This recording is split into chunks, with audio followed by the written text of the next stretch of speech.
Почнува периодот на настинките и вирозите, некои луѓе се разболуваат почесто од другите и велиме дека имаат послаб имунитет. Дали исхраната може да придонесе за зајакнување на имунитетот? Разговараме со доктор Александар Митов, магистер по здравствена екологија и влијание на животната средина врз здравието. Најнапред, добре дојдовте во вестите на телевизија Нова. Добро ве најдов, ви благодарам за поканата. Ова е прв пат да бидам во вашата телевизија и се радувам поради тоа. Ја се надевам дека и понатаму ќе ја продолжиме соработката, затоа што од овој разговор гледачите пред се ќе имаат корисни совети во пресред на зимските денови кои доаѓаат и кога е потребно да се зајакне имунитетот. Колку влие исхраната во делот на зајакнување на имунитетот? Тоа е првото прашање, се разбира, кое што ни се поставува на ум кога зборуваме за исхраната и имунитетот. И тука постојат две крајности од кои што однапред би сакале да се оградиме, за да можеме да го дадеме вистинскиот одговор. Едната се разбира вели дека нема никакво влијание исхраната врз имунитетот и се разбира таа крајност како таква не е точна, но од друга страна пак не би сакале ни да помислиме дека само одредени вид на производи или само одреден не знам каков специјален вид на исхрана треба за да може да се крене имунитетот. Така? Вистината зборува дека една нормална, правилна исхрана, богата со овошји и со зеленчук, пред се, и тоа како може да влијае на имуниот систем и да го подобри. Ние, знаете, можеме да прифатиме дека, например, срцевото здравје, многу ни е поприродно да прифатиме дека срцевото здравје зависи од исхраната. Мастите, холестерол, некако ни се поврзува многу лесно во глава дека луѓе кои што се хранат правилно имаат поголеми шанси да немаат срцев удар. Меѓутоа и тука важи. И важи за секоја останата функција на нашето тело. Исхраната е поврзана и со имунитетот. Би кажал сега тука еден конкретен пример да речеме. Многу пати досега поврзувањето на исхраната беше пред се со витаминот С, како тој кој што е највлијателен, да речеме, врз здравието. И нели ние сме навикнати до ден денес витаминот С така превентивно да го земаме, мислејќи дека придонесуваме за своето здравје, конкретно за имунитетот во зимни услови. Но тоа го испитувале научниците во Соединетите Американски држави и интересно е тоа дека дошле до заклучок дека еден друг витамин всушност има многу посилно влијание врз нашето здравје, а тоа се испоставува дека е витаминот Д. Имено правеле огромна научна студија со преку 19 до 20.000 испитаници и ги проверувале токму нивоата на витамин Д во крвта и корелација помеѓу нив, поврзувајќи ги нив, со тоа дали и колку тој конкретен пациент се разболувал. И тоа траело неколку години, да не навлегувам во епидемиолошките моменти, за да се фатат сите годишни времиња, за да се фатат останатите различни видови на храна кои што може да се присутни, но едно нешто било конзистентно и постојано присутно, а тоа е дека витаминот Д, колку бил понизок, толку повеќе била зголемена веројатноста за, велиме, горнореспираторна инфекција или за настинка, или за да фати пациентот некој вирус. Така. А кои се оние продукти за кои има научна потврда врз основа на научни истражувања и испитувања дека влијаат на зајакнувањето на имунитетот во зимскиот период конкретно? Так. Еве го одговоривме витаминот Д, нели имаме уште некој ден на добро време, на сонце, можеме да го искористиме сето тоа и да ги зголемиме малку резервите. Се разбира следува период кога ќе падне концентрацијата на витаминот Д во крвта и кој не е сигурен треба да провери, да види, нели се зема крв и се прават анализи за витамин Д и доколку се во малку подолните категории, тогаш треба да се земе и како додаток во исхраната витаминот Д.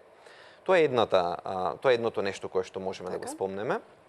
Второто многу интересно е, станува збор за едно вообичаено овошје, кое што сега веќе е толку присутно кај нас. Зборувам за киви. И за нив научните студии многу јасно покажале години наназад, повеќе научни студии, дека кивито всушност многу силно може да придонесе да го заштитиме своето здравје од аспект на инфекциите и вирозите. Конкретно било испитувано две работи. Дали се намалува веројатноста да човек да се разболи, тоа е првото, и второто, доколку веќе некој, еве да речеме, подлегнал на некој вирус, така, тогаш дали трае доволно долго, дали може да се намали периодот, да се подобрат симптомите. И одговорот за среќа е позитивен и во едниот и во другиот случај. Конкретно, било испитувано употребата на киви кај деца во зимски период и дури до 50% кај дечињата кај кои што биле давани повеќе киви наспроти банани. Така било испитувањето дизајнирано. На една група дечиња им даваат доминантно киви 4 на ден, а на останати банани 2 на ден. Групата дечиња кои што добивале киви секој ден имале за 50% помала веројатност, како што се покажало во испитувањето, да фатат вирус, нели велиме, да имаат горно респираторна инфекција. Вториот момент кој што исто така бил испитуван и се покажал како точен и исто така е надежен, тоа е дека се покажало дека иако веќе настапи вирозата, тогаш колку дена ќе траат симптомите и колку силни ќе бидат тие, исто така може да се влие преку употреба на киви. Значи, ако се земаат и во период кога човек веќе подлегнал, тогаш ги скратува деновите кога човек ќе биде под наводници болен, како што велиме, но и силината на симптомите опаѓа. Патем кажано, кивито е еден од производите кои што бара најмалку прскање. Знаат нашите гледачи, нашите граѓани, бидејќи се повеќе кивито почнува да се одгледува во дворови, во градини и знаат самите колку тоа е отпорно растение и дека нема потреба од прскање, дека ќе го даде плодот и без да биде прскано. Тоа е дополнителна причина повеќе во овој период да биде користено. Се почесто се зборува за позитивниот ефект на пробиотиците. Дали е ова научно подкрепено и докажано? Така е. Пробиотиците имаат многу силно влијание. Ако збориме за пробиотици, веднаш да го преведеме зборот, односно да го направиме подостапен за широката јавност, пред се зборуваме за бактериите кои што се присутни во јогуртот. Така би го доближил до јавноста. Значи, тие бактерии кои што се присутни во јогуртот, прашањето е, нели, дали придонесуваат за зајакнување на имунитетот? И одговорот е да. Значи, се повеќе научни студии одат во тој правец и докажуваат дека како се зема јогуртот на редовна основа, односно без разлика. И другото нешто кое што било проверувано е дали се земаат и од кефир, например. И кефирот исто така домашно може да биде приготвен, исто така богат извор на пробиотици. И на тој начин е најдено дека се внесуваат повеќе вакви добри бактерии, бидејќи во нашите црева има многу бактерии. Грубо да ги поделиме на добри и на лоши, колку повеќе додаваме од добрите, како што ги има во јогуртот, толку повеќе е најдено дека нашиот имунитет е посилен. И уште еден момент кога зборуваме за пробиотиците, важно е да се истакне дека не е само до пробиотиците, значи нели тие се еве бактериите ако ги внесеме. Но ако ја внесеме храната за тие бактерии, или медицински кажано пребиотици, тогаш исто правиме добро на своето тело. А што е храна за овие добри бактерии? Растителните влакна, кои што се присутни во овошјето и во зеленчукот. Така што зборувајќи на тема пробиотици, истата можеме да ја прошириме зборувајќи и за пребиотици и додавајќи ги на кивито и на витаминот Д и нив да ги препорачаме како добри состојки за зимскиот период. Доктор Митов, сосема за крај од овој разговор, кои се оние други продукти кои може да превенираат настинка? Така, генерално веќе ги кажавме најголемиот дел на природни супстанции. Кои најмногу влијаат. Кои што најмногу влијаат, но кои што се природно застапени во нашата исхрана. И достапни. И достапни се разбира, сите овие што ги кажавме. Уште една интересна фамилија на супстанции се отвара, станува збор за така наречените бета-глукани, кои што се најмногу присутни во печурките и во квасецот. Значи, тоа се двата начини на кои што бета-глуканите може да ги внесеме во нашето тело.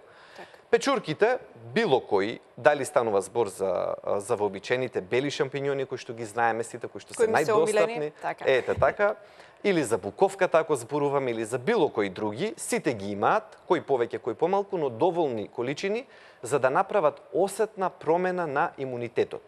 Убавото кај нив, кај бета-глуканите, е што покрај што ја намалуваат веројатноста за инфекции, за грип, да речеме, за респираторни инфекции, тие го поттикнуваат имуниот систем да ги узголеми бројот на клетките, така наречени природни убици, кои што пак се главната одбрана против малигните болести.